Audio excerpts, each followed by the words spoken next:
Cricketer Arshdeep Singh की हिमायत दे विच आए दिग्गज विराट, इरफान, हरभजन सने क्रिकेट और सियासी हस्तियां दा मिलिया साथ। कैच छुटन करके ट्रोल करन वालियां नूं ठोकमा जवाब।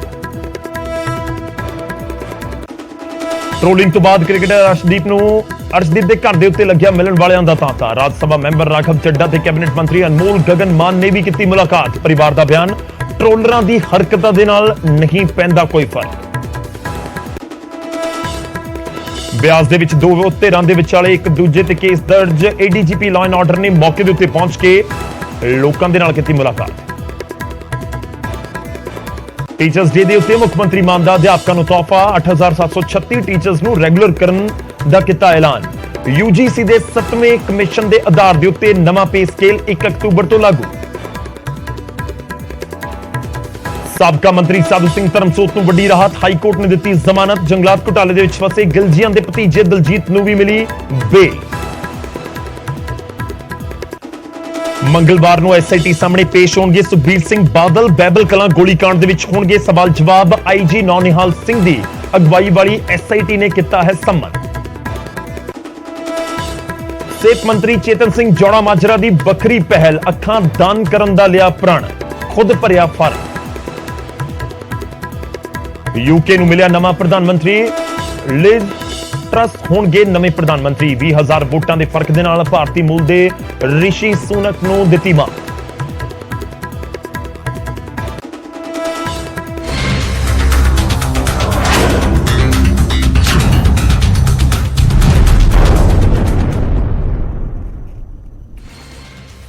सत श्री अकाल। न्यूज़ 18 पंजाब हरियाणा हिमाचल देख रहे हो तुसी। गौरव शुक्ला मैं हां तुहाडे नाल हाज़र हां। फर्क तां पैंदा है लैके अज शुरुआत टीचर्स डे तो और कबीर जी दे एक दोहे तो। कबीर जी दा एक दोहा है, गुरु गोबिंद दों खोड़े काके लागू पाए, बलिहारी गुरु अपने गोबिंद देओ बताए। तां कबीर जी दा ये दोहा इस दे नाल ही शुरुआत, क्योंकि टीचर्स डे है। अध्यापकां नूं अज दा दिन समर्पित है। इस करके ਅਸੀਂ टीचर्स ਦੇ ਨਾਲ ਜਿਹੜੀ ਸੈਲਫੀ ਹੈ, दिन भर ਸਾਡੇ ਹਜ਼ਾਰਾਂ ਦਰਸ਼ਕਾਂ ਨੇ ਉਹ ਤਸਵੀਰਾਂ ਸਾਡੇ ਤੱਕ ਭੇਜੀਆਂ ਨੇ ਬੱਚਿਆਂ ਦੀਆਂ ਤਸਵੀਰਾਂ ਆਪਣੇ ਅਧਿਆਪਕਾਂ ਦੇ ਨਾਲ। ਅੱਜ ਅਸੀਂ ਉਹ ਪ੍ਰੋਗਰਾਮ ਦੇ ਵਿੱਚ ਤੁਹਾਨੂੰ ਲਗਾਤਾਰ ਦਿਖਾਉਂਦੇ ਰਹਾਂਗੇ। ਮੈਂ ਸ਼ੁਰੂਆਤ ਕਰਨ ਜਾ ਰਿਹਾ ਟੀਚਰਸ ਡੇ ਦੇ ਮੌਕੇ ਦੇ ਉੱਤੇ। ਪੰਜਾਬ ਸਰਕਾਰ ਨੇ ਅਧਿਆਪਕਾਂ ਨੂੰ ਇੱਕ ਤੋਹਫਾ ਦਿੱਤਾ ਹੈ, ਕੱਚੇ ਮੁਲਾਜ਼ਮਾਂ ਨੂੰ ਪੱਕਾ ਕਰਨ ਵਾਲਾ।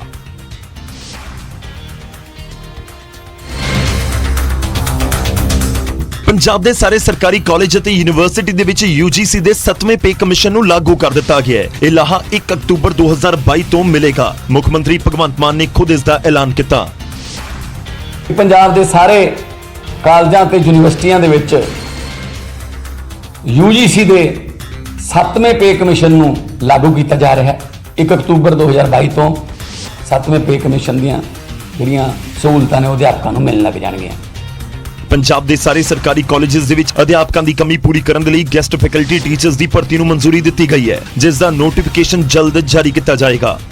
ਸਾਰੇ ਸਰਕਾਰੀ ਕਾਲਜਾਂ 'ਚ ਅਧਿਆਪਕਾਂ ਦੀ ਘਾਟ ਨੂੰ ਪੂਰਾ ਕਰਨ ਲਈ ਗੈਸਟ ਫੈਕਲਟੀ ਟੀਚਰ ਰੱਖਣ ਨੂੰ ਪ੍ਰਵਾਨਗੀ ਦਿੱਤੀ ਗਈ ਹੈ, ਜਿਹਦਾ ਕਿ ਨੋਟੀਫਿਕੇਸ਼ਨ ਬੜੀ ਜਲਦੀ ਹੋ ਜਾਊਗਾ।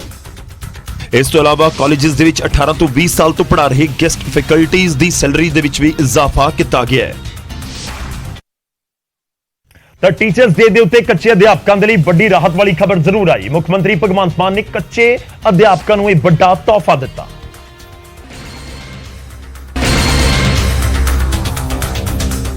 ਦਿਨ ਟੀਚਰ ਡੇ ਦਾ ਸੀ ਅਤੇ ਸੀਐਮ ਮਾਨ ਨੇ ਅਨੰਦਪੁਰ ਸਾਹਿਬ ਦੇ ਵਿੱਚ ਅਧਿਆਪਕਾਂ ਦੇ ਲਈ ਅਹਿਮ ਐਲਾਨ ਕੀਤਾ। ਸੀਐਮ ਨੇ ਕੱਚੇ ਅਧਿਆਪਕਾਂ ਦੇ ਲਈ ਐਲਾਨ ਕਰਦਿਆਂ ਕਿਹਾ ਕਿ ਕੁੱਲ 8736 ਅਧਿਆਪਕ ਪੱਕੇ ਸਰਕਾਰ ਕਰਨ ਜਾ ਰਹੀ ਹੈ, ਜਿਸ ਦੇ ਵਿੱਚ 5442 ਸਿੱਖਿਆ ਪ੍ਰੋਵਾਈਡਰ ਨੇ, 1130 ਐਜੂਕੇਸ਼ਨ ਵਲੰਟੀਅਰ ਨੇ, 1639 ਪਾਰਦਰਸ਼ਿਤਾ ਪਾਲਿਸੀ ਦੇ ਤਹਿਤ ਆਏ ਮੁਲਾਜ਼ਮ ਨੇ, 525 ਬੋਰਡ ਦੇ ਮੁਲਾਜ਼ਮ ਨੇ। ਅੱਜ ਅਸੀਂ 8736 8736 8736 ਜਿਹੜੇ ਅਧਿਆਪਕ ਨੇ ਉਹਨਾਂ ਨੂੰ ਪੱਕੇ ਕਰ ਰਹੇ। ਕੱਚੇ ਅਧਿਆਪਕਾਂ ਨੂੰ ਪੱਕੇ ਕਰਨ ਦੇ ਨਾਲ ਹੀ ਮੁੱਖ ਮੰਤਰੀ ਨੇ ਗੈਸਟ ਫੈਕਲਟੀ ਤੇ ਅਧਿਆਪਕਾਂ ਦੀਆਂ ਤਨਖਾਹਾਂ ਨੂੰ ਲੈ ਕੇ ਵੀ ਵੱਡਾ ਐਲਾਨ ਕੀਤਾ ਹੈ ਤੇ ਉਹਨਾਂ ਨੇ ਕਿਹਾ ਕਿ ਗੈਸਟ ਫੈਕਲਟੀ ਟੀਚਰ ਹਾਇਰ ਕੀਤੇ ਜਾਣਗੇ। यूजीसी ਦਾ 7ਵਾਂ ਪੇ ਕਮਿਸ਼ਨ ਲਾਗੂ ਹੋਵੇਗਾ। ਸਰਕਾਰੀ ਕਾਲਜਸ ਦੇ ਗੈਸਟ ਫੈਕਲਟੀ ਅਧਿਆਪਕਾਂ ਦੇ ਭੱਤੇ ਦੇ ਵਿੱਚ ਵੀ ਇਜ਼ਾਫਾ ਹੋਵੇਗਾ। ਗੈਸਟ ਫੈਕਲਟੀ ਜਿਹੜੇ ਟੀਚਰ ਨੇ ਉਹਨਾਂ ਨੂੰ ਵੀ ਪ੍ਰਵਾਨਗੀ ਦੇਤੀ ਕਿ ਉਹਨਾਂ ਨੂੰ ਹਾਇਰ ਕਰਾਂਗੇ। ਇਸ ਤੋਂ ਇਲਾਵਾ ਪੰਜਾਬ ਦੇ ਸਾਰੇ ਸਕੂਲਾਂ ਤੇ ਯੂਨੀਵਰਸਿਟੀਆਂ ਦੇ ਵਿੱਚ ਸਾਰੇ ਜਿਹੜੇ ਅਧਿਆਪਕ ਨੇ ਉਹਨਾਂ ਨੂੰ UGC ਦਾ 7ਵਾਂ ਪੇ ਕਮਿਸ਼ਨ 1 ਅਕਤੂਬਰ ਤੋਂ ਲਾਗੂ ਹੋ ਜਾਊਗਾ ਜੀ। ਕੱਚੇ ਅਧਿਆਪਕਾਂ ਨੂੰ ਪੱਕੇ ਕਰਨ ਦੇ ਉੱਤੇ ਕੈਬਨਿਟ ਦੀ ਮੋਹਰ ਲੱਗੀ ਹੋਈ ਹੈ ਤੇ ਐਲਾਨ ਤੋਂ ਬਾਅਦ ਉਮੀਦ ਹੈ ਕਿ ਜਲਦੀ ਨੋਟੀਫਿਕੇਸ਼ਨ ਵੀ ਜਾਰੀ ਹੋਵੇਗਾ। ਜਦੋਂ ਟੀਚਰਸ ਡੇ ਦਾ ਮੌਕਾ ਹੋਵੇ, ਇੱਕ ਪਾਸੇ ਤਾਂ ਬਹੁਤ ਸਾਰੇ ਸਟੂਡੈਂਟਸ ਫੋਨ ਕਰਦੇ ਨੇ, ਆਪਣੇ ਅਧਿਆਪਕਾਂ ਨੂੰ ਮਿਲਦੇ ਨੇ ਤੇ ਮੁਬਾਰਕਬਾਦ ਦਿੰਦੇ ਨੇ, ਤੇ ਦੂਜੇ ਪਾਸੇ ਕੱਚੇ ਮੁਲਾਜ਼ਮਾਂ ਦੇ ਲਈ ਸਰਕਾਰ ਉਹਨਾਂ ਨੂੰ ਪੱਕਾ ਕਰਨ ਵਾਲਾ ਤੋਹਫਾ ਦੇਵੇ, ਫਿਰ ਫਰਕ ਤਾਂ ਪੈਂਦਾ ਹੈ। ਇਸ ਦੇ ਨਾਲ ਪੰਜਾਬ ਸਰਕਾਰ ਨੇ ਐਲਾਨ ਕੀਤਾ ਕਿ 25,000 ਕੰਟਰੈਕਟ ਕਰਮਚਾਰੀਆਂ ਨੂੰ ਵੀ ਉਹ ਪੱਕਾ ਕਰੇਗੀ। ਇਸ ਲਈ 3 ਮੰਤਰੀਆਂ ਦੀ ਸਬ ਕਮੇਟੀ ਨੇ ਮੁੱਖ ਮੰਤਰੀ ਭਗਵੰਤ ਮਾਨ ਨੂੰ ਰਿਪੋਰਟ ਸੌਂਪੀ। ਕੈਬਨਿਟ ਮੀਟਿੰਗ ਦੇ ਵਿੱਚ ਇਸ ਰਿਪੋਰਟ ਨੂੰ ਮਨਜ਼ੂਰੀ ਦਿੱਤੀ ਗਈ। ਇਸ ਰਿਪੋਰਟ ਦੇ ਵਿੱਚ ਸਭ ਤੋਂ ਜ਼ਿਆਦਾ ਸਿੱਖਿਆ ਵਿਭਾਗ ਦੇ ਕੱਚੇ ਅਧਿਆਪਕ ਨੇ, ਜਿਨ੍ਹਾਂ ਦੇ ਵਿੱਚੋਂ 87-36 ਨੂੰ ਪੱਕਾ ਕਰਨ ਦੀ ਮੁੱਖ ਮੰਤਰੀ ਨੇ ਅਨੰਦਪੁਰ ਸਾਹਿਬ ਦੇ ਵਿੱਚ ਘੋਸ਼ਣਾ ਕਰ ਦਿੱਤੀ। ਤਾਂ ਦੂਜੇ ਨੰਬਰ ਦੇ ਉੱਤੇ ਸਿਹਤ ਵਿਭਾਗ ਦੇ ਤਕਰੀਬਨ 6,000 ਮੁਲਾਜ਼ਮ ਪੱਕੇ ਹੋਣਗੇ। ਇਸ ਤੋਂ ਇਲਾਵਾ ਟਰਾਂਸਪੋਰਟ ਅਤੇ ਪਾਵਰਕਾਮ ਦੇ ਮੁਲਾਜ਼ਮ ਵੀ ਪੱਕੇ ਕੀਤੇ ਜਾਣਗੇ। ਪੰਜਾਬ ਸਰਕਾਰ ਉਹਨਾਂ ਕੱਚੇ ਮੁਲਾਜ਼ਮਾਂ ਨੂੰ ਪੱਕਾ ਕਰ ਰਹੀ ਹੈ ਜੋ ਕੰਟਰੈਕਟ ਦੇ ਉੱਤੇ ਸਰਕਾਰ ਦੇ ਨਾਲ 10 ਸਾਲ ਕੰਮ ਕਰ ਚੁੱਕੇ ਨੇ। ਇਹਨਾਂ ਦੇ ਲਈ ਵੱਖ ਤੋਂ ਕੈਡਰ ਬਣੇਗਾ, ਹਰ ਵਿਭਾਗ ਦੀ ਵੱਖ ਨੀਤੀ ਹੋਵੇਗੀ। ਉੱਥੇ ਪਹਿਲਾਂ 3 ਸਾਲ ਇਹਨਾਂ ਨੂੰ ਸਰਕਾਰੀ ਨੌਕਰੀ ਦੇ ਨਿਯਮ ਦੇ ਹਿਸਾਬ ਦੇ ਨਾਲ ਸ਼ੁਰੂਆਤੀ ਤਨਖਾਹ ਮਿਲੇਗੀ। ਇਸ ਦੇ ਨਾਲ ਖਜ਼ਾਨੇ ਦੇ ਉੱਤੇ ਕਰੀਬ 400 ਕਰੋੜ ਦਾ ਬੋਝ ਵਧੇਗਾ। ਸਾਬਕਾ ਕਾਂਗਰਸ ਸਰਕਾਰ ਦੇ ਵਿੱਚ ਵੀ ਇਹਨਾਂ ਕੱਚੇ ਮੁਲਾਜ਼ਮਾਂ ਨੂੰ ਪੱਕਾ ਕਰਨ ਦਾ ਐਲਾਨ ਹੋਇਆ ਸੀ। ਤਤਕਾਲੀ ਮੁੱਖ ਮੰਤਰੀ ਚਰਨਜੀਤ ਸਿੰਘ ਚੰਨੀ ਦੀ ਅਗਵਾਈ ਦੇ ਵਿੱਚ ਸਰਕਾਰ ਨੇ ਕੈਬਨਿਟ ਦੇ ਵਿੱਚ ਮਤਾ ਪਾਸ ਕਰਕੇ ਗਵਰਨਰ ਨੂੰ ਭੇਜ ਦਿੱਤਾ ਸੀ। ਹਾਲਾਂਕਿ ਉਸ ਨੂੰ ਗਵਰਨਰ ਨੇ ਮਨਜ਼ੂਰ ਨਹੀਂ ਕੀਤਾ। ਗਵਰਨਰ ਆਫਿਸ ਤੋਂ ਕਈ ਕੋਰਟ ਦੇ ਵਿੱਚ ਚੱਲ ਰਹੇ ਕੇਸਾਂ ਦਾ ਆਬਜੈਕਸ਼ਨ ਲੱਗਿਆ। ਸਰਕਾਰ ਤੋਂ ਸਪਸ਼ਟੀਕਰਨ ਮੰਗਿਆ ਗਿਆ। ਚੰਨੀ ਸਰਕਾਰ ਨੇ ਆਬਜੈਕਸ਼ਨ ਕਲੀਅਰ ਨਹੀਂ ਕੀਤੇ। ਚੋਣਾਂ ਦੇ ਵਿੱਚ ਫਾਇਦਾ ਚੁੱਕਣ ਦੇ ਲਈ ਪਹਿਲਾਂ ਹੀ ਪੂਰੇ ਪੰਜਾਬ ਦੇ ਵਿੱਚ ਮੁਲਾਜ਼ਮਾਂ ਨੂੰ ਪੱਕਾ ਕਰਨ ਦੇ ਬੋਰਡ ਜ਼ਰੂਰ ਲਗਾ ਦਿੱਤੇ ਗਏ ਸਨ। ਖੈਰ, ਕੱਚੇ ਮੁਲਾਜ਼ਮਾਂ ਨੂੰ ਪੱਕਾ ਕਰਨ ਦਾ ਐਲਾਨ ਸਰਕਾਰ ਨੇ ਕੀਤਾ ਹੈ ਔਰ ਦਾਅਵਾ ਕੀਤਾ ਜਾ ਰਿਹਾ ਹੈ ਕਿ ਜਲਦ ਹੀ ਇਹ ਜਿਹੜੀ ਪੂਰੀ ਪ੍ਰਕਿਰਿਆ ਕੰਪਲੀਟ ਕਰ ਲਈ ਜਾਏਗੀ। ਅੱਗੇ ਵਧਦੇ ਹਾਂ ਤੇ ਇਸ ਸਮੇਂ ਸਾਡੇ ਨਾਲ ਜੁੜ ਰਹੇ ਨੇ ਹਰਜੋਤ ਸਿੰਘ ਬੈਂਸ, ਸੂਬੇ ਦੇ ਸਿੱਖਿਆ ਮੰਤਰੀ ਨੇ। ਬੈਂਸ ਸਾਹਿਬ, ਬਹੁਤ-ਬਹੁਤ ਸਵਾਗਤ ਹੈ ਨਿਊਜ਼ 18 ਪੰਜਾਬ ਦੇ ਉੱਤੇ। ਤੁਹਾਡਾ ਬਹੁਤ ਅਹਿਮ ਦਿਨ ਹੈ ਔਰ ਅਹਿਮ ਦਿਨ ਤੇ ਤੁਸੀਂ ਸਮਾਂ ਦੇ ਰਹੇ ਹੋ। ਸ਼ੁਰੂਆਤ ਦੇ ਵਿੱਚ ਧੰਨਵਾਦ। ਔਰ ਕਿਉਂਕਿ ਅੱਜ ਟੀਚਰਸ ਡੇ ਹੈ, ਇਸ ਕਰਕੇ ਬਹੁਤ ਸਾਰੇ ਅਧਿਆਪਕਾਂ ਨਾਲ ਤੁਸੀਂ ਵੀ ਗੱਲਬਾਤ ਕੀਤੀ ਹੋਏਗੀ। ਟੀਚਰਸ ਜਿੰਨੇ ਪੂਰੇ ਪੰਜਾਬ ਦੇ ਨੇ ਉਹ ਤੁਹਾਡੇ ਉੱਤੇ, ਸਿੱਖਿਆ ਮੰਤਰੀ ਦੇ ਉੱਤੇ ਹਮੇਸ਼ਾ ਨਜ਼ਰ ਰੱਖਦੇ ਨੇ, ਤੁਹਾਡੇ ਹਰ ਇੱਕ ਸਟੇਟਮੈਂਟ ਦੇ ਉੱਤੇ। ਮੈਂ ਸ਼ੁਰੂਆਤ ਕਰਦਾ ਇਸ ਚਰਚਾ ਦੀ। ਪਹਿਲਾ ਸਵਾਲ ਤੁਹਾਨੂੰ ਇਹੀ ਹੈ ਕਿ ਜਿਹੜੇ 8736 ਟੀਚਰਸ ਨੂੰ ਪੱਕਾ ਕਰਨ ਦਾ ਜ਼ਿਕਰ ਹੋ ਰਿਹਾ ਹੈ, ਇਹ ਟੀਚਰਸ ਜਾਣਨਾ ਚਾਹੁੰਦੇ ਹੋਣਗੇ ਕਿ ਕਿੰਨਾ ਲੰਬਾ ਪ੍ਰੋਸੈਸ ਹੈ, ਕਿ ਹਜੇ ਵੀ ਕੋਈ ਅੜਿੱਕਾ ਬਾਕੀ ਹੈ ਜਾਂ 8736 ਹੁਣ ਸਮਝਣ ਕਿ ਉਹ ਜਲਦ ਪੱਕੇ ਹੋ ਜਾਣਗੇ, ਰੈਗੂਲਰ ਤਰੀਕੇ ਨਾਲ ਉਹ ਸਰਕਾਰ ਦੇ ਅੰਡਰ ਆ ਜਾਣਗੇ। ਜੀ ਗੌਰਵ, ਸਭ ਤੋਂ ਪਹਿਲਾਂ ਤੁਹਾਡਾ ਧੰਨਵਾਦ ਕਿ ਤੁਸੀਂ ਆਪ ਜੀ ਦੇ ਜ਼ਰੀਏ ਮੈਨੂੰ ਮੌਕਾ ਮਿਲਿਆ ਤੇ ਅੱਜ ਸਾਡੇ ਲਈ ਬਹੁਤ ਹੀ ਖੁਸ਼ੀ ਵਾਲਾ ਦਿਨ ਹੈ। ਤੇ ਬਤੌਰ ਸਿੱਖਿਆ ਮੰਤਰੀ ਮੈਂ ਬਹੁਤ, ਮੇਰੇ ਮਨ ਨੂੰ ਸਕੂਨ ਹੈ ਕਿ ਜਦੋਂ ਦਾ ਮੈਨੂੰ ਮਹਿਕਮਾ ਮਿਲਿਆ, ਅੱਜ ਪੂਰੇ 2 ਮਹੀਨੇ ਹੋਏ ਆ। ਮੈਂ ਜਦੋਂ ਵੀ ਕਿਸੇ ਸਕੂਲ 'ਚ ਜਾਂਦਾ ਸੀ ਤੇ ਅਕਸਰ ਤੁਸੀਂ ਦੇਖਦੇ ਹੋ ਮੈਂ ਸਕੂਲਾਂ 'ਚ ਪਾਇਆ ਜਾਂਦਾ, ਤਾਂ ਉਹ ਸਕੂਲਾਂ 'ਚ ਜਾ ਕੇ ਉਹ ਜਿਹੜੇ ਕੱਚੇ ਅਧਿਆਪਕ ਹੈ ਉਹ ਮੈਡਮ ਰੋਣ ਲੱਗ ਪੈਂਦੇ ਸੀ। ਮੈਂ ਇੱਕ ਵਾਰੀ ਦੇਸੂ ਮਾਜਰੇ ਦੇ ਸਕੂਲ ਗਿਆ, ਪਟਿਆਲੇ ਗਿਆ, ਪਰਸੋਂ ਫਤਿਹਗੜ੍ਹ ਸਾਹਿਬ ਗਿਆ, ਤੇ ਉੱਥੇ ਤੇ ਉਦੋਂ ਮੈਂ ਸੋਚਦਾ ਸੀਗਾ ਕਿ ਮੈਂ ਕੀ ਜਵਾਬ ਦੇਵਾਂ ਇਹਨਾਂ ਨੂੰ, ਤੇ ਉਹ ਬੱਚਿਆਂ ਦੇ ਉੱਤੇ ਕੀ, ਜਿਹੜੇ ਉਸ ਕਲਾਸ ਦੇ ਵਿੱਚ ਬੱਚੇ ਪੜ੍ਹਦੇ ਆ ਉਹਨਾਂ ਦੇ ਉੱਤੇ ਕੀ ਪ੍ਰਭਾਵ ਪੈਂਦਾ ਹੋਊਗਾ। ਕਿ ਮੈਂ ਜਦੋਂ ਬੱਚਿਆਂ ਨੂੰ ਪੁੱਛਦਾ ਤਾਂ ਬਹੁਤ ਸਾਰੀਆਂ ਬੱਚੀਆਂ ਕਹਿੰਦੀਆਂ ਹਾਂ ਅਸੀਂ ਵੱਡੇ ਹੋ ਕੇ ਟੀਚਰ ਬਣਨਾ ਚਾਹਾਂਗੇ। ਤਾਂ ਉਹਨੂੰ ਲੱਗੂਗਾ ਕਿ ਅਗਰ ਸਾਡੇ ਟੀਚਰ ਦਾ ਇਹ ਹਾਲ ਹੈ ਤਾਂ ਅਸੀਂ ਟੀਚਰ ਬਣ ਕੇ ਕੀ ਕਰਾਂਗੇ। ਮੇਰੇ ਮਨ ਤੇ ਬਹੁਤ ਵੱਡਾ ਬੋਝ ਸੀ ਤੇ ਮੈਂ ਧੰਨਵਾਦ ਕਰਦਾ ਆਪਣੇ ਮੁੱਖ ਮੰਤਰੀ ਸਰਦਾਰ ਭਗਵੰਤ ਸਿੰਘ ਮਾਨ ਜੀ ਦਾ, ਪੂਰੀ ਕੈਬਨਿਟ ਦਾ।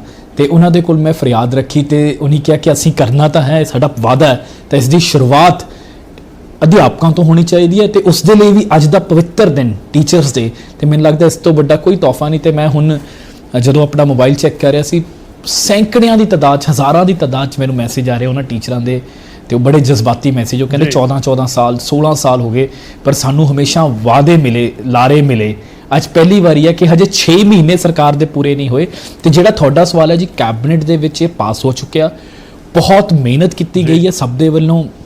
ਜਿਹੜੀ ਸਾਡੀ ਸਬ ਕਮੇਟੀ ਬਣੀ ਸੀ, ਚੀਮਾ ਸਾਹਿਬ, ਮੀਥੇਰ ਜੀ, ਸਾਰੇ ਅਫਸਰ ਸਾਹਿਬਾਨ, ਚੀਫ ਸੈਕਟਰੀ ਸਾਹਿਬਾਨ, ਮਾਹਿਰ ਵਕੀਲਾਂ ਦੇ ਸਲਾਹ ਕਰਕੇ, ਕਿਉਂਕਿ ਅਸੀਂ ਵਾਕਈ ਕਰਨਾ ਚਾਹੁੰਦੇ ਸੀ, ਸਿਰਫ ਡਰਾਮੇਬਾਜ਼ੀ ਨਹੀਂ, ਤਾਂ ਕਿ ਉਹਨੂੰ ਕੋਈ ਲੀਗਲੀ ਅੜਚਨ ਨਾ ਆਵੇ। ਖੁਦ ਮੈਂ ਉਸ ਦੇ ਉੱਤੇ ਇੱਕ ਅਲਫਾਜ਼ ਦੇ ਉੱਤੇ, ਇੱਕ ਲੀਗਲ ਵਰਡ ਦੇ ਉੱਤੇ ਬਹੁਤ ਮਿਹਨਤ ਕੀਤੀ ਹੈ ਤੇ ਉਹ ਰਾਹ ਪੱਧਰਾ ਹੋ ਚੁੱਕਿਆ। ਉਹਦਾ ਹੁਣ ਪ੍ਰੋਸੈਸ ਹੈ, ਉਹਨਾਂ ਨੂੰ ਇੱਕ ਫਾਰਮ ਭਰ ਕੇ ਅਪਲਾਈ ਕਰਨਾ ਪਊਗਾ ਤੇ ਵਿਦਿਨ 3 ਮੰਥਸ 3 ਮਹੀਨਿਆਂ ਦੇ ਵਿੱਚ ਉਹ ਪ੍ਰੋਸੈਸ ਕੰਪਲੀਟ ਕਰ ਲਿਆ ਜਾਊਗਾ। ਤੇ ਇਹ ਹੈ, ਤੇ ਮੈਂ ਇਹ ਵੀ ਆਪ ਜੀ ਦੇ ਜ਼ਰੀਏ ਦੱਸ ਦਵਾਂ, ਮੇਰੇ ਮਹਿਕਮੇ ਦਾ ਕੋਈ ਵੀ ਟੀਚਰ ਜਾਂ ਕੋਈ ਵੀ ਨਾਨ ਟੀਚਿੰਗ ਸਟਾਫ ਇਹ ਨਾ ਸੋਚੇ ਕਿ ਅਸੀਂ ਰਹਿ ਗਏ। ਅਸੀਂ ਕਮਿਟਡ ਹਾਂ ਜੀ, ਸਾਡਾ ਤੁਹਾਡੇ ਨਾਲ ਵਾਅਦਾ ਹੈ, ਮੇਰਾ ਤੁਹਾਡੇ ਨਾਲ ਵਾਅਦਾ ਹੈ, ਜਿਵੇਂ ਜਿਵੇਂ ਸਰਕਾਰ ਸਮਰੱਥ ਹੋਊਗੀ ਅਸੀਂ ਇੱਕ ਵੀ ਬੰਦਾ ਕੱਚਾ ਨਹੀਂ ਰਹਿਣ ਦੇਵਾਂਗੇ। ਸਿੱਖਿਆ ਸਾਡੇ ਲਈ ਸਭ ਤੋਂ ਅਹਿਮ ਮਹਿਕਮਾ ਹੈ ਤੇ ਤੁਸੀਂ ਵਿਸ਼ਵਾਸ ਰੱਖੋ।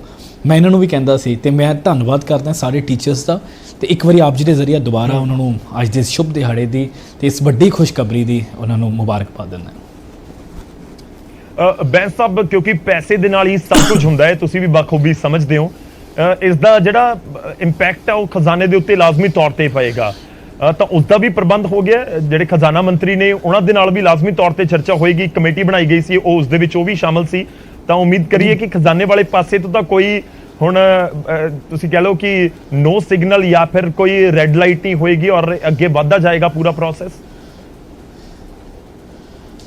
ਮੈਂ ਤੁਹਾਨੂੰ ਦੱਸ ਦਵਾਂ ਜੀ, ਜਦੋਂ ਵੀ ਕੋਈ ਕੈਬਨਿਟ ਦੇ ਵਿੱਚ ਕੋਈ ਏਜੰਡਾ ਆਉਂਦਾ ਤਾਂ ਉਹ ਥਰੂ ਐਫਡੀ, ਜਿਸ ਦੇ ਵਿੱਚ ਕੋਈ ਪੈਸੇ ਦਾ ਆਦਾਨ ਜਾਂ ਪ੍ਰਦਾਨ ਹੋਵੇ ਤਾਂ ਉਹ ਪਹਿਲਾਂ ਹੀ ਐਫਡੀ ਤੋਂ ਅਪਰੂਵਲ ਤੋਂ ਬਾਅਦ ਹੁੰਦਾ ਹੈ। ਜੇ ਐਫਡੀ ਉਸ ਦੀ ਅਪਰੂਵਲ ਦਿੰਦੀ ਹੈ ਤਾਂ ਹੀ ਆਉਂਦੇ ਹੈ ਜੀ ਐਫਡੀ।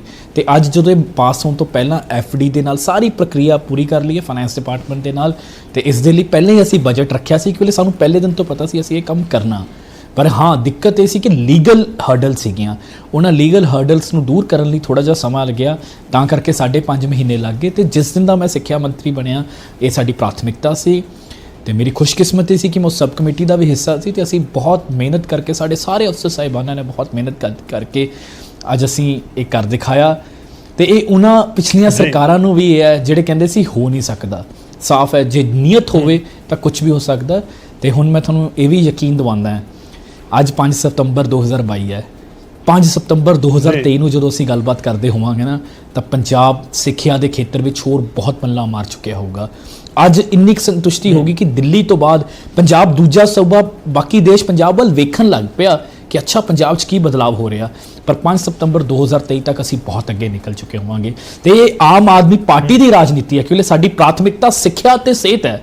ਇਹ ਆਮ ਆਦਮੀ ਪਾਰਟੀ ਦੀ ਰਾਜਨੀਤੀ ਹੈ ਕਿ ਤੁਸੀਂ ਦੇਖੋਗੇ ਕਿ ਦੇਸ਼ ਦੇ ਗ੍ਰਹਿ ਮੰਤਰੀ ਵੀ ਸਕੂਲਾਂ 'ਚ ਜਾ ਰਹੇ ਆ। ਅੱਜ ਦੇਸ਼ ਦੇ ਪ੍ਰਧਾਨ ਮੰਤਰੀ ਨਰਿੰਦਰ ਮੋਦੀ ਜੀ ਨੂੰ ਵੀ ਸਕੂਲਾਂ ਦੀ ਗੱਲ ਕਰਨੀ ਪੈ ਗਈ। ਅੱਜ ਤੱਕ 75 ਸਾਲਾਂ ਦੀ ਰਾਜਨੀਤੀ ਦੇ ਵਿੱਚ ਸਕੂਲ, ਸਿੱਖਿਆ ਤੇ ਸਿਹਤ ਦੇ ਬਾਰੇ ਕੋਈ ਗੱਲ ਹੀ ਨਹੀਂ ਕਰਦਾ ਸੀ। ਪਰ ਇਹ ਆਮ ਆਦਮੀ ਪਾਰਟੀ ਹੈ ਜਿਨ ਦੇਸ਼ ਦੀ ਰਾਜਨੀਤੀ ਨੂੰ ਸਿੱਖਿਆ ਤੇ ਸਿਹਤ ਦੇ ਲਿਆ ਕੇ ਖੜਾ ਕਰ ਦਿੱਤਾ। ਤੇ ਇਸ ਦੇ ਵਿੱਚ ਕੋਈ ਵੀ ਹੋਵੇ, ਉਹ ਕੋਈ ਵੀ ਪਾਰਟੀ, ਉਹਦਾ ਯਾਨੀ ਅੰਤਿਮ ਜਿਹੜਾ ਫਾਇਦਾ ਹੋਊਗਾ ਉਹ ਲੋਕਾਂ ਨੂੰ ਹੋਊਗਾ, ਉਹ ਦੇਸ਼ ਵਾਸੀਆਂ ਨੂੰ ਹੋਊਗਾ। ਠੀਕ ਹੈ ਤੇ ਮੈਂ ਜੀ ਆਪਣੀ ਅਸਲੀ ਕਾਮਯਾਬੀ ਉਸ ਦਿਨ ਸਮਝੂੰਗਾ ਜਦੋਂ ਪੰਜਾਬ ਦੇ ਸਰਕਾਰੀ ਸਕੂਲਾਂ 'ਚ ਪੜ੍ਹਦਾ ਹਰ ਬੱਚਾ ਮਾਣ ਮਹਿਸੂਸ ਪੜੇ ਕਿ ਮੈਂ ਸਰਕਾਰੀ ਸਕੂਲ 'ਚ ਪੜ੍ਹਦਾ। ਜਦੋਂ ਸਾਡੇ ਮਾਂ-ਬਾਪ ਜਿਨ੍ਹਾਂ ਦੇ ਬੱਚੇ ਸਰਕਾਰੀ ਸਕੂਲਾਂ 'ਚ ਪੜ੍ਹਦੇ ਆ ਉਹਨਾਂ ਨੂੰ ਸੰਤੁਸ਼ਟੀ ਹੋਵੇ ਕਿ ਸਾਡਾ ਬੱਚਾ ਸਹੀ ਹੱਥਾਂ 'ਚ ਹੈ, ਉਸ ਦਿਨ ਸਾਡੀ ਅਸਲੀ ਕਾਮਯਾਬੀ ਹੋਗੀ। ਉਧਰ ਨੂੰ ਤੁਰ ਪਏ ਤੇ ਮੇਰੇ ਟੀਚਰਸ ਬਹੁਤ ਮਿਹਨਤ ਕਰ ਰਹੇ ਤੇ ਮੇਰਾ ਬਹੁਤ ਸਾਥ ਦੇ ਰਹੇ। ਠੀਕ ਹੈ, ਮੈਂ ਇੱਕ ਗੈਸਟ ਫੈਕਲਟੀ ਵਾਲਾ ਸਵਾਲ ਤੁਹਾਡੇ ਤੋਂ ਜ਼ਰੂਰ ਲੈਣਾ ਚਾਹਾਂਗਾ ਕਿਉਂਕਿ UGC ਦੇ 7th ਪੇ ਕਮਿਸ਼ਨ ਦਾ ਵੀ ਅੱਜ ਜ਼ਿਕਰ ਕੀਤਾ ਗਿਆ। ਪਰ ਬਹੁਤ ਸਾਰੇ ਬੈਂਸ ਸਾਹਿਬ ਇਹ ਵੀ ਸਵਾਲ ਉੱਠੇ ਕਿ ਗੈਸਟ ਫੈਕਲਟੀ ਜਾਂ ਕਹੀਏ ਕਿ ਇੱਕ ਤਰੀਕੇ ਨਾਲ ਜਿਹੜਾ ਠੇਕੇ ਵਾਲਾ ਪੂਰਾ ਸਿਸਟਮ ਹੈ ਉਸ ਨੂੰ ਤਾਂ ਤੁਸੀਂ ਬੰਦ ਕਰਨ ਵਾਲੇ ਪਾਸੇ ਕਦਮ ਵਧਾਉਣ ਦਾ ਜ਼ਿਕਰ ਕਰਦੇ ਸੀ। ਤੁਸੀਂ ਗੈਸਟ ਫੈਕਲਟੀ ਦਾ ਜਿਹੜਾ ਉਹਨਾਂ ਨੂੰ ਮਿਲਦੀ ਪੇ ਹੈ ਉਸ ਦੇ ਵਿੱਚ ਵੀ ਇਜ਼ਾਫਾ ਕਰਤਾ ਤੇ ਮਨਜ਼ੂਰੀ ਵੀ ਦੇ ਦਿੱਤੀ ਗੈਸਟ ਫੈਕਲਟੀ ਰੱਖਣ ਨੂੰ ਲੈ ਕੇ। ਇਹ ਕੀ ਸੋਚ ਹੈ ਸਰਕਾਰ ਦੀ ਇਸ ਦੇ ਵਿੱਚ? ਕਿਉਂਕਿ ਮੇਰੇ ਹਿਸਾਬ ਨਾਲ ਇਹ ਹਾਇਰ ਐਜੂਕੇਸ਼ਨ ਦਾ ਮਸਲਾ ਤਾਂ ਮੀਤ ਹੇਅਰ ਜੀ ਜਵਾਬ ਦੇ ਸਕਦੇ ਆ। ਤਾਂ ਮੈਂ ਆਪਣੇ ਮਹਿਕਮੇ ਦੇ ਉੱਤੇ ਮੇਰੇ ਤੋਂ ਤੁਸੀਂ ਕੁਝ ਵੀ ਪੁੱਛੋ ਸਕੂਲ ਸਿੱਖਿਆ ਤਾਂ ਮੈਂ ਤੁਹਾਨੂੰ ਉਹਦੇ ਤੇ ਦੱਸ ਇਸ ਦੇ ਉੱਤੇ ਮੇਰੇ ਮੈਂ ਇੱਕ ਹੋਰ ਸਵਾਲ ਕਿਉਂਕਿ ਸਾਥੀ ਮੀਤ ਹੇਅਰ ਜੀ ਜ਼ਿਆਦਾ ਵਧੀਆ ਜਵਾਬ ਡੈਫੀਨਿਟਲੀ। ਪਰ ਇੱਕ ਹੋਰ ਚੀਜ਼ ਮੈਂ ਜੋ ਪੜ੍ਹ ਰਿਹਾ ਸੀ, ਜੋ ਕੈਬਨਿਟ ਦੇ ਡਿਸੀਜਨਸ ਸੀ ਉਸ ਦੇ ਵਿੱਚ ਇੱਕ ਟਰਾਂਸਪੋਰਟ ਦਾ ਜ਼ਿਕਰ ਹੋ ਰਿਹਾ ਸੀ। ਉਸ ਦੇ ਲਈ ਕੀ ਰਣਨੀਤੀ ਬਣਾਈ ਗਈ ਹੈ ਕਿ ਹੁਣ ਸਰਕਾਰੀ ਸਕੂਲਾਂ ਦੇ ਵਿੱਚ ਟਰਾਂਸਪੋਰਟ ਫੈਸਿਲਿਟੀ ਬੱਚਿਆਂ ਨੂੰ, ਟੀਚਰਸ ਨੂੰ ਸ਼ਟਲ ਸਰਵਿਸ ਮਿਲਣ ਜਾ ਰਹੀ ਹੈ? ਉਸ ਉੱਤੇ ਜੀ ਬਿਲਕੁਲ ਅੱਜ ਸਾਡੇ ਮੁੱਖ ਮੰਤਰੀ ਸਾਹਿਬ ਨੇ ਐਲਾਨ ਕੀਤਾ ਹੈ। ਅੱਜ ਦੀ ਕੈਬਨਿਟ ਦੇ ਵਿੱਚ ਤਾਂ ਇਹਦਾ ਕੋਈ ਫੈਸਲਾ ਨਹੀਂ ਹੋਇਆ। ਅੱਜ ਦੀ ਕੈਬਨਿਟ ਸਿਰਫ ਅਤੇ ਸਿਰਫ ਟੀਚਰਸ ਨੂੰ ਪੱਕਾ ਕਰਨ ਦੇ ਲਈ ਤੇ ਕੁਝ ਸਾਡੇ ਜਿਹੜੇ ਪ੍ਰੀ ਮੈਚੁਰ ਕੈਦੀ ਰਿਲੀਜ਼ ਉਹਨਾਂ ਦੇ ਉੱਤੇ ਸੀ। ਪਰ ਹਾਂ, ਸਰਕਾਰ ਪਲੈਨਿੰਗ ਕਰ ਰਹੀ ਹੈ ਕਿਉਂਕਿ ਬਹੁਤ ਸਾਰੀ ਸਾਡੀ ਬੱਚੀਆਂ ਜਿਹੜੀਆਂ ਹੈ ਉਹ ਉਹਨਾਂ ਦੇ ਮਾਪੇ ਇਸ ਕਰਕੇ ਸਕੂਲ ਤੋਂ ਹਟਾ ਦਿੰਦੇ ਆ ਕਿਉਂਕਿ ਕੋਈ ਸਕੂਲ ਜਾਣ ਲਈ ਸਾਧਨ ਨਹੀਂ ਹੁੰਦਾ। ਤਾਂ ਉਸ ਦੇ ਉੱਤੇ CM ਸਾਹਿਬ ਦੀ ਇੱਛਾ ਤੇ ਅਸੀਂ ਜ਼ਰੂਰ ਤੁਹਾਨੂੰ ਉਸ ਦਾ ਜਦੋਂ ਪੂਰਾ ਪਲਾਨ ਤਿਆਰ ਹੋ ਗਿਆ ਤੁਹਾਡੇ ਨਾਲ ਸਾਂਝਾ ਕਰਾਂਗੇ। ਬੈਂਸ ਸਾਹਿਬ, ਇੱਕ ਬਹੁਤ ਸਾਰੇ ਟੀਚਰਸ ਨਾਲ ਜਦੋਂ ਗੱਲ ਹੁੰਦੀ ਹੈ ਤਾਂ ਉਹ ਜ਼ਿਕਰ ਕਰਦੇ ਆ ਕਿ ਸਿਸਟਮ ਚੇਂਜ ਨਹੀਂ ਹੋਇਆ, ਖਾਸ ਤੌਰ ਤੇ ਜਿਹੜਾ ਸਿਲੇਬਸ ਨੂੰ ਲੈ ਕੇ ਉਹ ਜ਼ਿਕਰ ਕਰਦੇ ਆ। ਉਹ ਕਹਿੰਦੇ ਕਿ ਦੇਖੋ NCERT ਨੂੰ ਨਹੀਂ ਪੰਜਾਬ ਸਕੂਲ ਐਜੂਕੇਸ਼ਨ ਬੋਰਡ ਨੇ ਅਪਣਾਇਆ ਔਰ ਬਹੁਤ ਸਾਰੇ ਉਹਨਾਂ ਦੇ ਇਸ ਤਰੀਕੇ ਦੇ ਵੀ ਤੁਸੀਂ ਕਹਿ ਸਕਦੇ ਹੋ ਕਿ ਦਿਲਾਂ ਦੇ ਵਿੱਚ ਗੱਲਾਂ ਹੁੰਦੀਆਂ ਨੇ। ਤੁਸੀਂ ਬਹੁਤ ਸਾਰੇ ਟੀਚਰਸ ਨਾਲ ਮਿਲ ਰਹੇ ਹੋ, ਕਿ ਸਿਲੇਬਸ ਨੂੰ ਲੈ ਕੇ ਜਾਂ ਪੂਰਾ ਜਿਹੜਾ ਸਿਸਟਮ ਹੁਣ ਤੱਕ ਚੱਲਿਆ ਆ ਰਿਹਾ ਉਸ ਨੂੰ ਕੋਈ ਵੱਡਾ ਫੇਰ ਬਦਲ ਕਰਨ ਬਾਰੇ ਸੋਚ ਰਹੇ ਹੋ? ਮੈਂ ਖਾਸ ਤੌਰ ਤੇ NCERT ਦਾ ਜ਼ਿਕਰ ਕਰ ਰਿਹਾ ਕਿਉਂਕਿ CBSE ਜਾਂ ਫਿਰ ICSE ਦੇ ਵਿੱਚ ਉਹ 6 ਤੋਂ ਸਟਾਰਟ ਹੋ ਜਾਂਦਾ ਹੈ ਤੇ ਪੰਜਾਬ ਸਕੂਲ ਐਜੂਕੇਸ਼ਨ ਬੋਰਡ ਦੇ ਜਿਹੜੇ ਬੱਚੇ ਨੇ ਉਹ ਥੋੜਾ ਜਿਹਾ ਪਿੱਛੇ ਰਹਿ ਜਾਂਦੇ ਨੇ। ਇਸ ਤਰੀਕੇ ਨਾਲ ਜ਼ਿਕਰ ਕਰਦੇ ਨੇ ਟੀਚਰ। ਨਹੀਂ ਹੁਣ ਕੋਈ ਪਿੱਛੇ ਨਹੀਂ ਰਹੂਗਾ ਜੀ। ਬਹੁਤ ਸਾਰੇ ਹੋਰ ਸੁਧਾਰ ਜਿਵੇਂ ਮੇਰੀ ਅਗਲੀ ਪ੍ਰਾਥਮਿਕਤਾ ਹੋਗੀ ਤੇ CM ਸਾਹਿਬ ਵੀ ਇਹ ਚਾਹੁੰਦੇ ਆ ਕਿ ਜਿਹੜੇ ਸਾਡੇ ਟੀਚਰਸ ਹੈ ਉਹਨਾਂ ਤੋਂ ਕੋਈ ਵੀ ਟੀਚਿੰਗ ਤੋਂ ਇਲਾਵਾ ਕੋਈ ਵੀ ਕੰਮ ਨਾ ਕਰਾਇਆ ਜਾਵੇ। ਜਿਵੇਂ BLOs ਦੀ ਡਿਊਟੀ ਹੈ, ਇਲੈਕਸ਼ਨਸ ਦੀ ਡਿਊਟੀ ਹੈ, ਹੋਰ ਡਿਊਟੀਆਂ ਲਾ ਦਿੱਤੀਆਂ ਜਾਂਦੀਆਂ, ਉਹ ਵੀ ਸਾਡੇ ਏਜੰਡੇ ਦੇ ਉੱਤੇ ਹੈ। ਦੂਜਾ ਜਿਹੜੇ ਤੁਸੀਂ ਗੱਲ ਕੀ ਬਿਲਕੁਲ ਸਹੀ ਹੈ, ਕਿਉਂਕਿ ਇਸ ਵਾਰੀ ਇਹ ਅਕੈਡਮਿਕ ਸੈਸ਼ਨ ਚੱਲ ਚੁੱਕਿਆ ਸੀ ਤਾਂ ਵਿੱਚੋਂ ਅਸੀਂ ਨਹੀਂ ਬਦਲ ਸਕਦੇ, ਬਟ ਇੱਕ ਐਕਸਪਰਟ ਕਮੇਟੀ ਬਿਠਾ ਦਿੱਤੀ ਜਾਊਗੀ ਤੇ ਸਾਡੇ ਕੋਲ SCERT ਹੈ, ਜਿਵੇਂ ਕੇਂਦਰ ਦਾ NCERT ਹੁੰਦਾ ਤਾਂ SCERT ਹੈ, ਉਸ ਨੂੰ ਸਸ਼ਕਤੀਕਰਨ ਕੀਤਾ ਜਾਊਗਾ, ਉਸ ਨੂੰ ਰੀਡਿਫਾਈਨ ਕੀਤਾ ਜਾਊਗਾ ਤੇ ਜਿਹੜੇ ਨਵੇਂ ਕੈਰੀਕੂਲਮ ਜਿਹੜੇ ਅੱਜ ਦੇ ਤਾਜ਼ਾ ਜਿੱਦਾਂ ਦੇ ਪੜ੍ਹਾਈ ਦੀ ਲੋੜ ਹੈ ਉਹ ਉਸ ਦੇ ਉੱਤੇ ਲੈ ਕੇ ਆਵਾਂਗੇ। ਬੱਚਿਆਂ ਨੂੰ ਹੋਰ ਅਪਰੋਚੇਬਲ ਬਣਾਵਾਂਗੇ। ਜਿਵੇਂ ਮੈਂ ਦੇਖਿਆ ਕਿ ਜਦੋਂ ਮੈਂ ਦਿੱਲੀ ਦੇ ਸਕੂਲਾਂ ਜਾ ਕੇ ਦੇਖਿਆ ਉੱਥੇ ਬੱਚਿਆਂ ਦੇ ਵਿੱਚ ਕੌਨਫੀਡੈਂਸ ਬਹੁਤ ਜ਼ਿਆਦਾ ਹੈ। ਉਹ ਕੌਨਫੀਡੈਂਸ ਕਿੱਥੋਂ ਆਉਂਦਾ ਕਿ ਉੱਥੇ ਇੱਕ ਹੈਪੀਨੈਸ ਕਰਿਕੂਲਮ ਚੱਲਦਾ, ਰੋਜ਼ ਅੱਧਾ ਘੰਟਾ ਉਹਨਾਂ ਦੀ ਪਰਸਨੈਲਿਟੀ ਡਿਵੈਲਪਮੈਂਟ ਤੇ ਲਾਇਆ ਜਾਂਦਾ। ਤੇ ਮੈਂ ਜਦੋਂ ਆਪਣੇ ਸਕੂਲਾਂ 'ਚ ਜਾ ਕੇ ਦੇਖਦਾ ਸਾਡੇ ਬੱਚਿਆਂ 'ਚ ਟੈਲੈਂਟ ਤਾਂ ਬਹੁਤ ਜ਼ਿਆਦਾ ਹੈ ਪਰ ਕਿਤੇ ਨਾ ਕਿਤੇ ਕੌਨਫੀਡੈਂਸ ਦੀ ਘਾਟ ਨਜ਼ਰ ਆਉਂਦੀ ਹੈ। ਤਾਂ ਇੱਦਾਂ ਦੀ ਚੀਜ਼ਾਂ ਦੇ ਉੱਤੇ ਵਕਤ ਕਰਨ ਦੇ ਉੱਤੇ ਹੈ, ਇੰਗਲਿਸ਼ ਸਪੀਕਿੰਗ ਹੈ, ਆਪਣੀ ਮਾਤਰ ਭਾਸ਼ਾ ਉੱਤੇ ਹੈ, ਤੁਹਾਡੀ ਓਰੇਸ਼ਨ ਸਕਿੱਲਸ ਦੇ ਉੱਤੇ ਬਹੁਤ ਸਾਰੀ ਚੀਜ਼ਾਂ ਹੈ ਜੋ ਸਾਡੀ ਪੜ੍ਹਾਈ ਦਾ ਹਿੱਸਾ ਹੋਣੀਆਂ ਚਾਹੀਦੀਆਂ ਨੇ ਪਰ ਹਜੇ ਹੈ ਨਹੀਂ। ਇਸ ਕਰਕੇ ਉਹ SCERT ਦਾ ਜੋ ਤੁਸੀਂ ਜ਼ਿਕਰ ਕੀਤਾ ਬਿਲਕੁਲ ਸਹੀ ਹੈ। ਤੇ ਇਸ ਤੋਂ ਇਲਾਵਾ ਹੋਰ ਬਹੁਤ ਸਾਰੇ ਇਸ਼ੂ ਹੈ। ਟੀਚਰਸ ਨੂੰ ਬੜਾ ਸਾਰਾ ਹੋਰ ਕੰਮ ਦਿੱਤਾ ਜਾਂਦਾ, ਉਸ ਦੇ ਉੱਤੇ ਵੀ ਸਾਰੇ ਔਨ ਏਜੰਡਾ ਨੇ ਤੇ ਬਹੁਤ ਜਲਦੀ ਇੱਕ ਇੱਕ ਕਰਕੇ ਉਹ ਸਾਰੇ ਕੰਮ ਕਰਾਂਗੇ। ਬਿਲਕੁਲ ਲਾਜ਼ਮੀ ਤੌਰ ਤੇ ਬਹੁਤ ਸਾਰਾ ਤੁਸੀਂ ਖੁਦ ਹੀ ਜ਼ਿਕਰ ਕਰ ਦਿੱਤਾ। BLO ਵਾਲਾ ਕੰਮ ਨੂੰ ਲੈ ਕੇ ਬਹੁਤ ਸਾਰੇ ਟੀਚਰ ਸਾਡੇ ਤੱਕ ਵੀ ਅਪਰੋਚ ਕਰਦੇ ਨੇ ਕਿ ਸਰਕਾਰ ਜਾਂ ਫਿਰ ਜਿਹੜਾ ਵਿਭਾਗ ਹੈ ਉਹ ਕੰਮ ਕਰਵਾ ਰਿਹਾ। ਮੈਂ ਇੱਕ ਆਖਰੀ ਸਵਾਲ ਤੁਹਾਡੇ ਤੋਂ ਜਾਣਨਾ ਚਾਹਾਂਗਾ। ਟੀਚਰਸ ਕਿਉਂਕਿ ਟੀਚਰਸ ਡੇ ਇਸ ਕਰਕੇ ਉਹਨਾਂ ਦੇ ਨਾਲ ਜੁੜੇ ਸਵਾਲ ਪੁੱਛਣਾ ਮੇਰੀ ਜ਼ਿੰਮੇਵਾਰੀ ਵੀ ਹੈ। ਟ੍ਰਾਂਸਫਰ ਪਾਲਿਸੀ ਨੂੰ ਲੈ ਕੇ ਕਿ ਟ੍ਰਾਂਸਫਰ ਨੂੰ ਲੈ ਕੇ ਬਹੁਤ ਸਾਰੇ ਟੀਚਰਸ ਲਗਾਤਾਰ ਕੋਸ਼ਿਸ਼ਾਂ ਕਰਦੇ ਰਹਿੰਦੇ ਨੇ ਤਾਂ ਟ੍ਰਾਂਸਫਰ ਪਾਲਿਸੀ ਦੇ ਉੱਤੇ ਇਸ ਸਮੇਂ ਕੀ ਤੁਹਾਡਾ ਟੇਕ ਹੈ? ਮੈਂ ਤੁਹਾਨੂੰ ਦੱਸ ਦਿਆਂ ਗੌਰਵ ਜੀ, ਜਿੱਦਾਂ ਹੀ ਬਾਕੀ ਜਿਵੇਂ ਇਸ ਕੰਮ ਤੇ ਲੱਗੇ ਰਹੇ ਪਹਿਲੇ ਦਿਨ ਹੀ ਮੈਂ ਟ੍ਰਾਂਸਫਰ ਪਾਲਿਸੀ ਨੂੰ ਸਮਝਿਆ ਤੇ ਉਸ ਦੇ ਵਿੱਚ ਬਹੁਤ ਸਾਰੇ ਜਿਹਨੂੰ ਕਹਿ ਸਕਦੇ ਚੇਂਜਸ ਕੀਤੇ ਨੇ ਤੇ ਉਹ ਆਲਮੋਸਟ ਫਾਈਲ ਆਖਰੀ ਉਹਦੇ ਜਿਹਨੂੰ ਕਹਿ ਸਕਦੇ ਪੜਾਅ ਦੇ ਉੱਤੇ CM ਸਾਹਿਬ ਉਹਨੂੰ ਕਿਸੇ ਵਕਤ ਵੀ ਅਪਰੂਵ ਕਰ ਸਕਦੇ ਆ ਕਿਉਂਕਿ CM ਸਾਹਿਬ ਖੁਦ ਵੀ ਕਿਉਂਕਿ ਸਿੱਖਿਆ ਇੱਕ ਇੱਦਾਂ ਦਾ ਮਹਿਕਮਾ ਜਿੱਥੇ ਹੁਣ 1.25 ਲੱਖ EMPLOYEES ਹੋ ਜਾਊਗਾ ਤਾਂ ਪੰਜਾਬ ਦਾ 33% ਮੁਲਾਜ਼ਮ ਸਿੱਖਿਆ ਮਹਿਕਮੇ 'ਚ ਆਉਂਦੇ। ਇਸ ਕਰਕੇ ਤੇ ਟ੍ਰਾਂਸਫਰਸ ਦਾ ਜਿਹੜਾ ਇੱਕ ਬਹੁਤ ਵੱਡਾ ਵਿਸ਼ਾ ਹੁੰਦਾ ਤੇ 19,000 ਸਕੂਲ ਨੇ ਤੇ ਇਸ ਕਰਕੇ ਇੱਕ ਦਿੱਕਤ ਆਉਂਦੀ ਹੈ। ਪਰ ਅਸੀਂ ਜੋ ਟ੍ਰਾਂਸਫਰ ਪਾਲਿਸੀ ਦੇ ਵਿੱਚ ਜੋ ਚੇਂਜਸ ਕਰ ਰਹੇ ਹਾਂ ਕਿ ਹੁਣ ਤੱਕ ਪਹਿਲਾਂ ਜਿਹੜੀ ਟ੍ਰਾਂਸਫਰ ਪਾਲਿਸੀ ਸੀ ਉਹਦੇ ਵਿੱਚ ਟੀਚਰ ਦੇ ਘਰ ਤੇ ਜਿਹੜੇ ਸਕੂਲ 'ਚੋਂ ਪੜ੍ਹਾ ਰਿਹਾ ਉਹ ਡਿਸਟੈਂਸ ਦਾ ਕੋਈ ਵੀ ਮਾਪਦੰਡ ਨਹੀਂ ਸੀਗਾ। ਉਹ ਮਾਪਦੰਡ ਕਰਕੇ ਹੁਣ 50 ਕਿਲੋਮੀਟਰ ਜੇ ਪੜ੍ਹਾ ਰਿਹਾ, ਜੇ ਕੋਈ 100 ਪੜ੍ਹਾ ਰਿਹਾ, ਜੇ 150 ਪੜ੍ਹਾ ਰਿਹਾ, ਜੇ ਕੋਈ 200 ਪੜ੍ਹਾ ਰਿਹਾ, ਜਿਹੜਾ ਜਿੰਨੀ ਜ਼ਿਆਦਾ ਦੂਰ ਹੈ ਉਹਨੂੰ ਉਨਾ ਜ਼ਿਆਦਾ ਰਿਲੀਫ ਦੇਣਾ ਤਾਂ ਕਿ ਸਾਡੀ ਕੋਸ਼ਿਸ਼ ਹੈ ਜੇਕਰ ਚਲੋ 200 ਕਿਲੋਮੀਟਰ ਵਾਲੇ ਨੂੰ ਮੈਂ ਆਪਣੇ ਉਹਨੂੰ 2 ਕਿਲੋਮੀਟਰ ਵਾਲੇ ਸਕੂਲ ਤੇ ਨਹੀਂ ਲਾ ਸਕਦਾ ਪਰ ਘੱਟੋ ਘੱਟ 25 ਕਿਲੋਮੀਟਰ ਵਾਲੇ ਸਕੂਲ ਤੇ ਆ ਜੇ। ਇਹ ਚੇਂਜਸ ਹੈ ਨਿਊਲੀ ਮੈਰਿਡ ਦੇ ਉੱਤੇ। ਅਗਰ ਕਿਸੇ ਦਾ ਮੇਰੀ ਇੱਛਾ ਹੈ ਕਿ ਅਗਰ ਕਿਸੇ ਦਾ ਸਪਾਊਸ ਬਿਮਾਰ ਹੈ, ਕੋਈ ਸੀਰੀਅਸਲੀ ਉਸਦਾ ਸਪਾਊਸ ਬਿਮਾਰ ਹੈ, ਅਗਰ ਕਿਸੇ ਦੇ ਬੱਚੇ ਨੂੰ ਬਹੁਤ ਜ਼ਿਆਦਾ ਸੀਰੀਅਸ ਪ੍ਰੋਬਲਮ ਹੈ, ਇੱਦਾਂ ਦੀ ਚੀਜ਼ਾਂ ਨੂੰ ਉੱਤੇ ਅਸੀਂ ਹੋਰ ਉਹਦੇ ਵਿੱਚ ਸੁਧਾਰ ਕਰ ਰਹੇ ਹਾਂ ਜੀ। ਸਾਡੇ ਜਿਹੜੇ ਫੌਜੀ ਭਾਈ ਨੇ ਉਹਨਾਂ ਦੇ ਉੱਤੇ ਕਿ ਉਹਨਾਂ ਦੇ ਫੈਮਲੀਜ਼ ਨੂੰ ਰਿਲੀਫ ਦੇਣਾ, ਉਹਨਾਂ ਦੇ ਬੱਚਿਆਂ ਨੂੰ ਕਿਉਂਕਿ ਉਹਨਾਂ ਦੀ ਵਾਈਫਸ ਨੂੰ ਸਾਰੇ ਘਰ-ਬਾਰ ਦੇਖਣਾ ਪੈਂਦਾ। ਅਗਰ ਉਹ ਕਿਸੇ ਫੌਜੀ ਭਾਈ ਦੀ ਕੋਈ ਹੈ ਵਾਈਫ ਟੀਚਰ ਹੈ ਤਾਂ ਇੱਦਾਂ ਦੇ ਕਾਫੀ ਪ੍ਰੋ ਟੀਚਰਸ ਅਸੀਂ ਟ੍ਰਾਂਸਫਰ ਪਾਲਿਸੀ ਲੈ ਕੇ ਆ ਰਹੇ ਹਾਂ ਤੇ ਬਹੁਤ ਜਲਦੀ ਆ ਜਾਊਗੀ।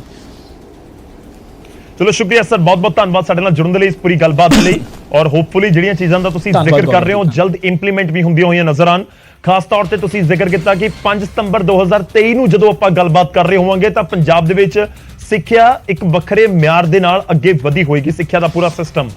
ਉਮੀਦ ਕਰਾਂਗੇ ਔਰ ਇਹ ਵੀ ਉਮੀਦ ਕਰਦੇ ਹਾਂ ਕਿ ਅਗਲੇ ਸਾਲ ਆਪਾਂ ਦੁਬਾਰਾ 5 ਸਤੰਬਰ ਨੂੰ ਜ਼ਰੂਰ ਤੁਹਾਡੇ ਨਾਲ ਗੱਲਬਾਤ ਟੀਚਰਸ ਡੇ ਦੇ ਉੱਤੇ ਕਰ ਸਕੀਏ। ਖੈਰ ਜਦੋਂ ਸੂਬੇ ਦੇ ਸਿੱਖਿਆ ਮੰਤਰੀ 1 ਸਾਲ ਦੇ ਵਿੱਚ ਪੂਰੇ ਸਿਸਟਮ ਨੂੰ ਬਦਲਣ ਦਾ ਦਾਅਵਾ ਕਰਨ ਫਿਰ ਫਰਕ ਤਾਂ ਪੈਂਦਾ ਹੈ। ਹੁਣ ਅੱਗੇ ਵਧਦੇ ਹਾਂ ਤੇ ਵਾਰੀ ਅੱਜ ਦੇ ਇਤਿਹਾਸ ਦੀ ਹੈ। 5 ਸਤੰਬਰ ਦਾ ਦਿਨ ਹੈ ਜੋ ਅਸੀਂ ਲਗਾਤਾਰ ਜ਼ਿਕਰ ਕਰ ਰਹੇ ਹਾਂ ਟੀਚਰਸ ਡੇ ਦਾ ਇਤਿਹਾਸ। ਤਾਂ 5 ਸਤੰਬਰ ਦਾ ਇਤਿਹਾਸ ਕੀ ਹੈ ਉਹ ਤੁਹਾਨੂੰ ਦੱਸਦੇ ਹਾਂ। ਡਾਕਟਰ ਸਰਵਪੱਲੀ ਰਾਧਾ ਕ੍ਰਿਸ਼ਨਨ ਦਾ ਜਨਮ 5 ਸਤੰਬਰ ਨੂੰ ਹੋਇਆ ਸੀ, ਇਸ ਕਰਕੇ ਹੀ ਟੀਚਰਸ ਡੇ ਮਨਾਇਆ ਜਾਂਦਾ ਹੈ। ਭਾਰਤ ਰਤਨ ਡਾਕਟਰ ਸਰਵਪੱਲੀ ਰਾਧਾ ਕ੍ਰਿਸ਼ਨਨ ਦਾ ਜਨਮ 5 ਸਤੰਬਰ 1888 ਨੂੰ ਹੋਇਆ। ਡਾਕਟਰ ਰਾਧਾ ਕ੍ਰਿਸ਼ਨਨ ਦੇਸ਼ ਦੇ ਪਹਿਲੇ ਉਪ ਰਾਸ਼ਟਰਪਤੀ ਅਤੇ ਦੂਜੇ ਰਾਸ਼ਟਰਪਤੀ ਬਣੇ।